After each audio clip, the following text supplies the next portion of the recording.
अस्सलाम वालेकुम एवरीवन, कैसे सब? आई होप कि सब खैरियत से होंगी। आज की हमारी वीडियो है ETA पार्ट 1 इस्लामिक हिस्ट्री के गेस्ट पेपर के हवाले से, इम्पॉर्टेंट टॉपिक के हवाले से। और पेपर पैटर्न तो आपको पता है किस तरीके से आता है। पेपर पैटर्न फिर भी मैं बता देती हूँ कि नॉर्मल 10 क्वेश्चन दिए जाएँ, उनमें से कोई भी आपको 5 क्वेश्चन करने होते हैं। एक क्वेश्चन 20 मार्क्स का होता है। एग्ज़ाम कॉपी के आपको 4.5 पेजेस का आंसर लिखना होता है, 4 या 4.5 पेजेस का आंसर, ठीक है।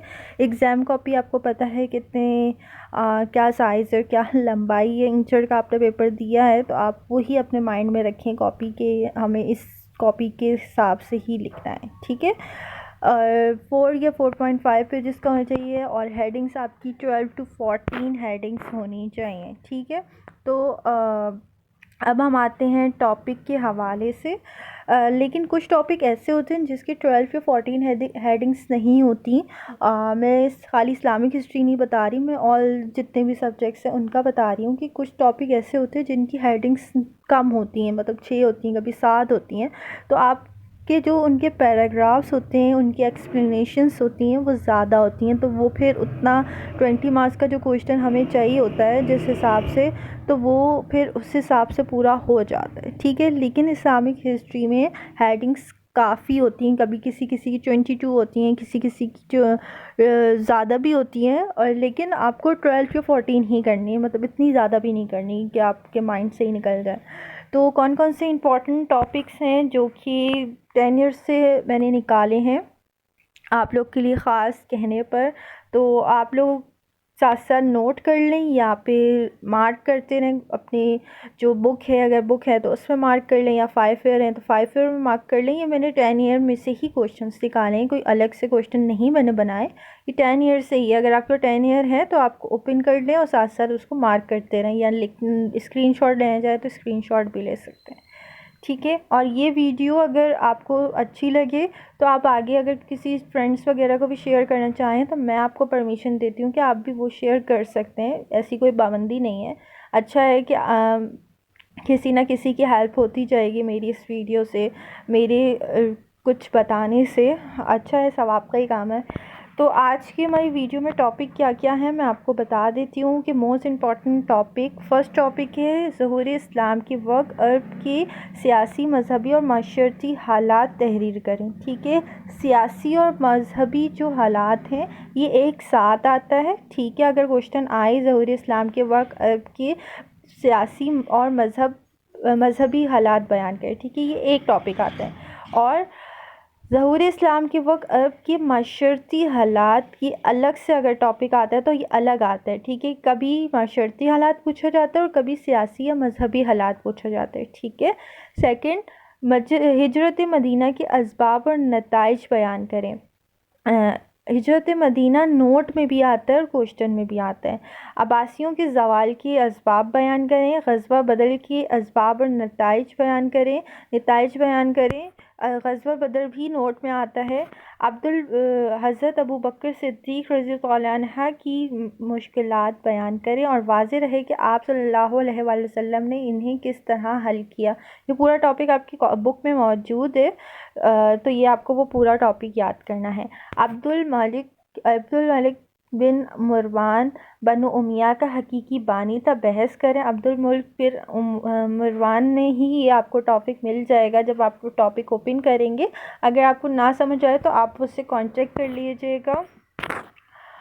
फ़ोन नंबर मैं अपना इसी डिस्क्रिप्शन में डाल दूँगी ताकि आप लोग मुझसे डायरेक्ट कांटेक्ट कर सकें अगर आपको नीड हो तो, ठीक है। बनु उमैया दमश्क के ज़वाल के असबाब का जायज़ा लें। हारून रशीद का दौर खिलाफत बनु अब्बासिया का सुनहरी दौर था, वजाहत करें।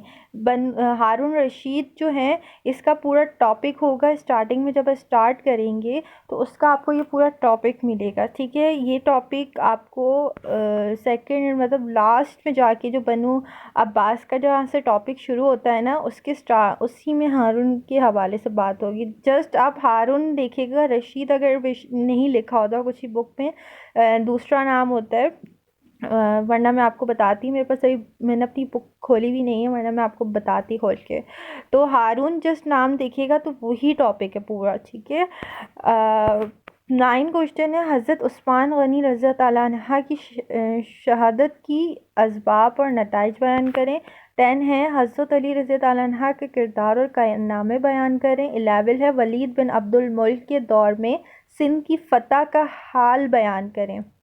सिंध की फ़तह का भी नोट आता है, तो उसमें आपने वलीद बिन अब्दुल मुल्क के दौर ही लिखना है जो आप बात करेंगे, क्योंकि नोट में पूछा जाता है कि सिंध की फ़तह, तो आपने यही लिखना है, ठीक है। 12 आता है, अब्बासी खिलाफत के हकीकी बानी की हैसियत से जाफ़रुल मंसूर के किरदार और कारनामे बयान करें, ठीक है। अब आप ये देखें 12 and 16, question number 12 and 16 same है, बस सवाल को आपको घुमा के दिया गया। मैंने जानबूझ के ये लिखा है ताकि आपको पता चले अगर पेपर में आया है तो आपको किस तरीके से क्वेश्चन को लिखना है, ठीक है। अब ठीक है, अब आपको समझ आया। 12 एंड 16 सेम क्वेश्चन है, एक ही क्वेश्चन है, अलग नहीं है। फिर आता है अब्दुल मुल्क मरवान को बनी उमिया का असल बानी कहा जाता है। फिर आता है क्वेश्चन नंबर 14, गज़वा बदर और गज़वा खंदक के असबाब और वाक़यात और नताइज को बयान करें, ठीक है। फिर 13 आता है, हज़रत उमर रज़ी अल्लाह अन्हा का माजी निज़ाम तहरीर करें, ठीक है। तो और 16 ऑलरेडी मैंने आपको बता दिया है।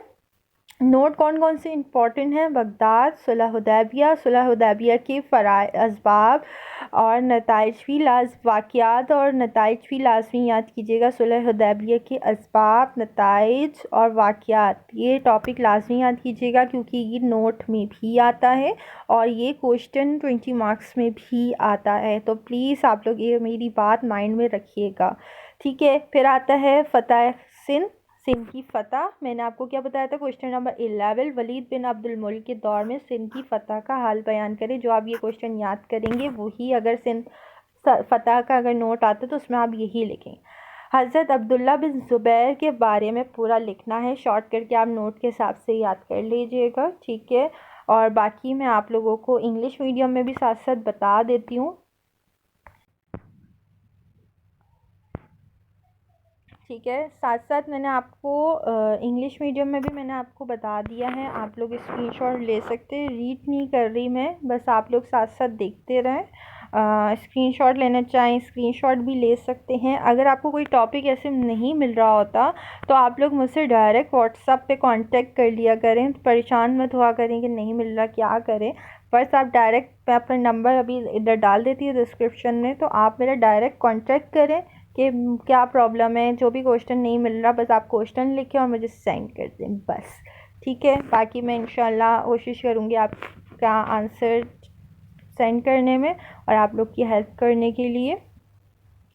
आज इस्लामिक हिस्ट्री का सेंड कर रही हूँ, फिर अभी और भी जो सब्जेक्ट्स रहते हैं इंशाल्लाह उनके भी जल्द अपलोड कर दूँगी। कुछ मसरूफियात की बिना पर मैं गेस्ट पेपर नहीं बना पा रही क्योंकि क्लासेस चल रही हैं। ईटीए पार्ट 1 की तो ऑलरेडी चल रही थी माशाल्लाह से, तो अब लास्ट बैच चल रहा है उनका, तो ईटीए पार्ट 2 की भी क्लासेस स्टार्ट हो गई हैं माशाल्लाह से, तो इस वजह से थोड़ी सी बिज़ी हो गई हूँ, तो जिस वजह से मैं जो है गेस्ट पेपर बनाने में थोड़ा सा लेट हो रहा है। मार्क हुए हुए हैं, बस आप लोग को पता है कि डिटेल में वीडियो भी बनानी होती है, काफ़ी स्टूडेंट्स को नहीं समझ आती, तो उनके लिए स्पेशली बना देती हूँ ताकि उनको प्रॉब्लम ना हो आंसर करने ढूंढने में या कुछ। और कोशिश किया करें कि जस्ट टॉपिक को देखा करें, आपको पूरे पूरे आंसर कभी नहीं मिलेंगे किसी भी सब्जेक्ट के, और क्योंकि क्वेश्चन जो हैं घुमा के दिए जाते हैं, आपको देखना होता है जस्ट आंसर आप देखें। क्वेश्चन तो आपसे कुछ भी पूछा जा सकता है, आपको देखना क्या है, जस्ट आंसर, ठीक है। तो परेशान होने वाली बात नहीं है, अगर कोई भी मसला हो आप मुझसे कांटेक्ट कर सकते हैं, ठीक है। ये सारी थी वीडियो इस्लामिक हिस्ट्री के टॉपिक के हवाले से। उम्मीद है कि आपको अच्छी लगी होगी। लाइक कीजिएगा, शेयर कीजिएगा एंड सब्सक्राइब कीजिएगा मेरे चैनल को, और कुछ भी हेल्प की ज़रूरत हो मुझे कांटेक्ट लाजमी कर लीजिएगा। अगेन कह रही हूँ कि मैं अपना नंबर अभी डिस्क्रिप्शन में डाल रही हूँ। उम्मीद है कि अच्छी लगी होगी वीडियो, तो मिलते हैं नेक्स्ट वीडियो के साथ। दुआ में याद रखिएगा। अल्लाह हाफ़िज़।